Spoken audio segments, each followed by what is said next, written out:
Selamat pagi, selamat siang, selamat sore, dan selamat malam bagi para pemirsa podcast Suara Damai yang menerangkan di mana saja dan kapan saja. Kali ini di podcast yang akan kita bahas adalah kekerasan fisik maupun non-fisik.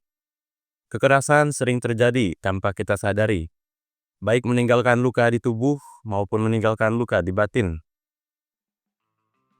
Dan di podcast kali ini kita akan membahas tuntas mulai dari dampaknya hingga solusinya. Bersama Wendy sebagai narasumber dan saya Nanta sebagai moderator di podcast kali ini.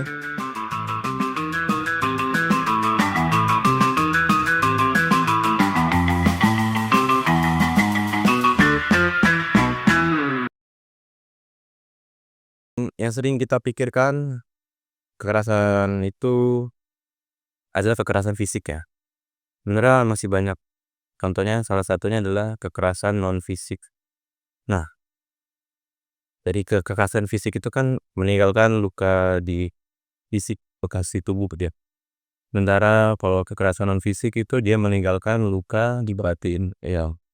Nah, menurut pengalaman Masnya, kekerasan fisik itu Nah, kalau menurut saya pribadi, saya izin menjelaskan dari POV teman-teman yang saya kan sering menjadi tempat curhatannya teman-teman nih. Jadi saya sering mendengar bahwa, banyak yang di masa lalu mereka mengalami kekerasan fisik seperti ketika lagi mau ke kantin tiba-tiba didorong oleh kelompok-kelompok khusus untuk menjatuhkan, dan juga sering di mana mereka dijambak tanpa alasan yang bisa dibilang nggak ada alasannya, dan dipukul, dicubit dengan alasan untuk bercanda gitu. Padahal hal-hal tersebut nggak boleh dinormalisasi. Oke. sangat miris sebenarnya. Karena mungkin bukan dari kawan-kawan saja ya, Mungkin. dari orang tua atau bahkan orang asing misalnya. Nah, itu sangat berbekas.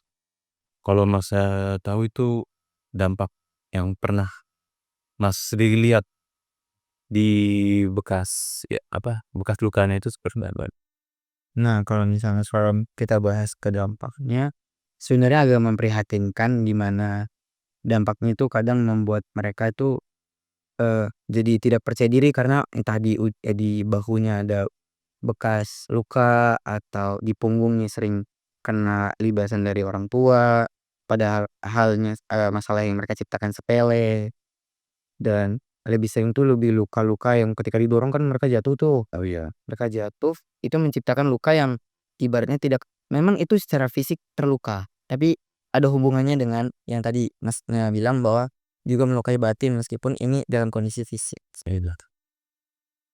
Nah, kalau tadi kita barusan bahas kekerasan fisik, eee, dan sekarang kita akan membahas kekerasan non fisiknya.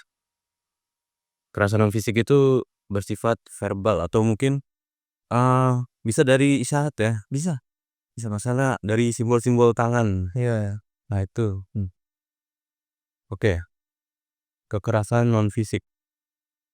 Menurut Masnya sendiri, Masnya punya pengalaman apa kekerasan non fisik? Nah, kalau non fisik ini lebih sering terjadi khususnya ke teman-teman yang kaum perempuan, di mana hal paling sering terjadi adalah ketika mereka tercabuli lewat catcalling, yang sering dinormalisasi, dan juga lebih ke mereka diejek dalam bentuk fisik, dalam artian entah gendut lah, entah jelek, yang mungkin itu kita ngerasa normal-normal aja kok, dan banyak orang yang kayak menutup diri dengan kata, "Ih, kamu jangan baper dong," seperti itu.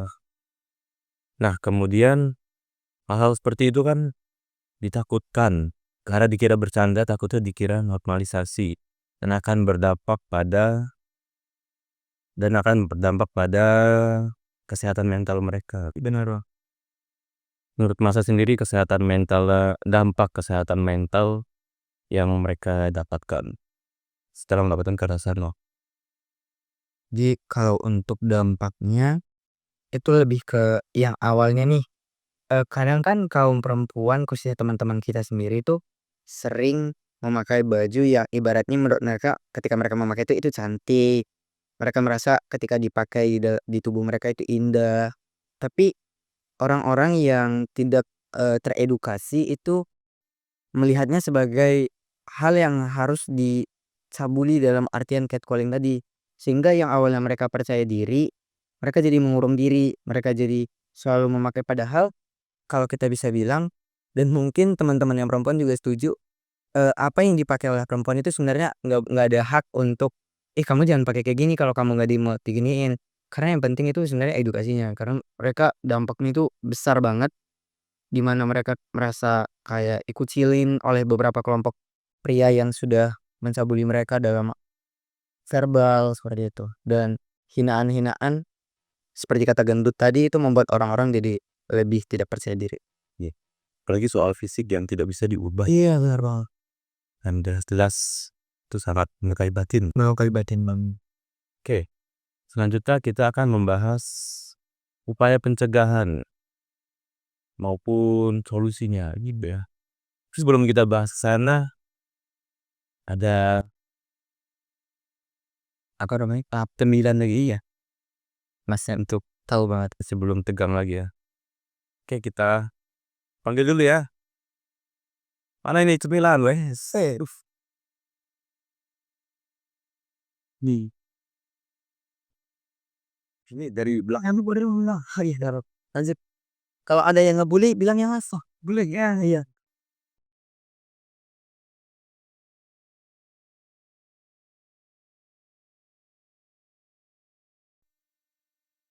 Oke, setelah ice breaking tadi, kita mau bahas upaya pencegahan dulu ya. Pasti kekerasan non fisik maupun fisik ini meninggalkan trauma dan depresi. Dan itu sangat berat pasti ya. Menurut Masnya, pencegahan seperti apa yang ikut dilakukan sebagai korban terkait dengan trauma dan juga depresi? Nah, jadi mungkin yang bisa saya usulkan itu lebih seperti mereka berani. Yang pasti tuh mereka berani dulu, berani dulu. Karena mereka berani ini bisa kita pecah nih. Berani melawan, berani melaporkan, berani berkonsultasi gitu nih. Jadi yang penting adalah berani. Jangan ketika kita menjadi korban, karena ini juga yang saya sampaikan kepada teman-teman saya yang sudah mengalami, beranilah ketika kalian di-catcalling untuk khususnya kaum perempuan, untuk melawan. Dalam artian apa? Mungkin tidak untuk mengata-ngatai, tapi untuk lebih kayak, "Maksud kamu apa, Mas?" Kadang, orang-orang yang seperti itu kalau misalnya kita seriusin, itu lebih kayak jiper jatuhnya. Jadi kayak mereka cuman berani di saat jauh nih, ketika dideketin mereka panik. Ciut ya. Ciut, bener, Bang. Nah, yang kedua tadi berani untuk melaporkan. Di saat kita mendapatkan kekerasan fisik maupun non fisik tadi, kita berani melaporkan, entah itu kita ke organisasi perlindungan anak dan perempuan, dan juga ke Komnas HAM, mungkin melaporkan, ke teman dekat, seperti itu. Jadi ketika mereka tidak berani melawan, yang pertama, poin pertama mereka tidak berani untuk melawan, mungkin mereka bisa mengajak teman-teman mereka untuk, "Ih, aku tadi diginiin tahu." Mungkin bisa diedukasi gitu, "Kamu ayo, kita konsultasi bareng-bareng, kalau misalnya memang psikisnya udah kena, mungkin bisa diantar ke psikologi gitu." Psikolog untuk lebih, terolah lah mereka pemikirannya jadi lebih kayak untuk berani untuk menceritakan. Karena orang-orang seperti itu tuh lebih menutup diri dia jadinya, karena yang awalnya mereka pede tadi kan memakai baju yang gimana yang mereka suka, jadinya jiper, jadi takut.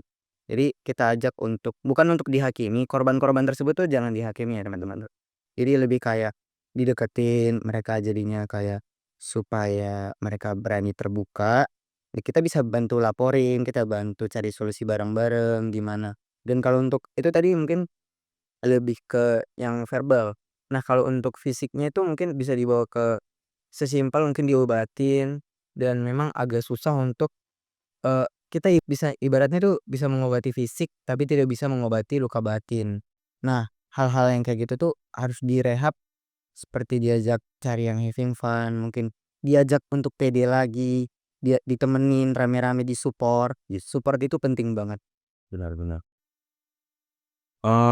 Entah seperti tadi yang kita bahas ya, ini soal supaya mereka melawan. Itu juga bisa berarti lewat sosmed dong ya. Bisa banget. Misalnya mereka speak up di sosmed Iya, dan mengajak yang menjadi korban juga ini melawan gitu. harus mau. Oke, kita sudah di ujung pembahasan kali ini. Sayang banget. Yo.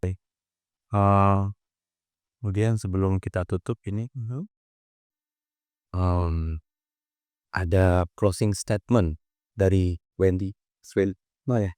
Oke, dipersilakan. Oke. Jadi mungkin, closing statement yang bisa saya sampaikan ya teman-teman adalah, jangan takut untuk melawan, jangan takut untuk mencari solusi bagaimana caranya kita bisa keluar dari zona nyaman tersebut. Ketika kalian merasa tersakiti, datanglah kepada orang-orang yang menurut kalian bakal aman di situ, kalian bakal, kalian percayalah untuk menjadi teman curhat. Karena bagi saya hal-hal, tersebut jika dinormalisasi akan berakibat sangat buruk, akan berakibat sangat fatal jika tidak disupport. Karena mereka itu, dibanding sebenarnya tuh sesimpel support itu udah lebih dari cukup untuk mereka. Karena ketika mereka tidak disupport, mereka bingung mau kemana. Mereka udah terpurung oleh imajinasi overthinking mereka. Mereka terjebak di lingkup, mereka mengurung diri.